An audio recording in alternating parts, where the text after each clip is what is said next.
Hello friends, அமெரிக்காவோட update மட்டும் பார்த்தா போதுமா? நம்ம தமிழ்நாட்டில் அதிரடியாக அவங்க கொடுக்குற அறிவிப்பு எல்லாருக்குமே அதிர வைக்குதுன்னே சொல்லலாம். இப்போ புதுசாக கொடுத்துருக்க அறிவிப்பு என்னன்னாக்கா, தங்கத்தை நீங்கள் வங்கியில் டெபாசிட் செஞ்சு வட்டி வருமானம் ஈட்டும் தங்க முதலீடு திட்டத்தை நிறுத்தப் போவதா மத்திய அரசு அறிவிச்சிருக்கு. 2015 அறிமுகப்படுத்தப்பட்ட இந்த திட்டத்தை செயல்பாடுகள் மதிப்பீடு செய்ததுக்கு அப்புறமா இந்த முடிவு எடுக்கப்பட்டுள்ளதாக சொல்லப்படுது.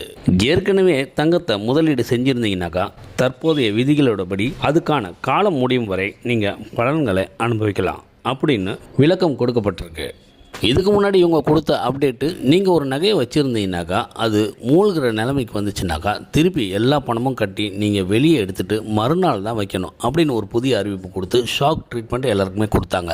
அதை தொடர்ந்து இந்த அறிவிப்பு இன்னும் பயங்கரமானதாகவே சொல்லலாம். ஏன்னா தங்கத்தை நீங்கள் அடமானம் வச்சு பணம் வாங்க முடியாது அப்படின்ற ஒரு நிலைமைக்கு வந்தால் மிடில் கிளாஸ் ஃபேமிலிலாம் என்ன பண்ணுவாங்க? அவங்க இதை நம்பி தான் வாழ்க்கையை ஓட்டிகிட்ருக்காங்க. இதை பற்றின கருத்தை உங்கள் கமெண்ட் பாக்ஸில் நீங்களே தெரிவிங்க. இது நம்ம ஜஸ்ட் லுக் ஜிஎல்ஆர் சேனல் பார்த்துட்டு இருக்கும்போது சப்ஸ்கிரைப் பண்ணுங்கள். உங்கள் ஃப்ரெண்ட்ஸ் ரிலேட்டிவ் எல்லாருக்குமே ஷேர் பண்ணுங்கள்.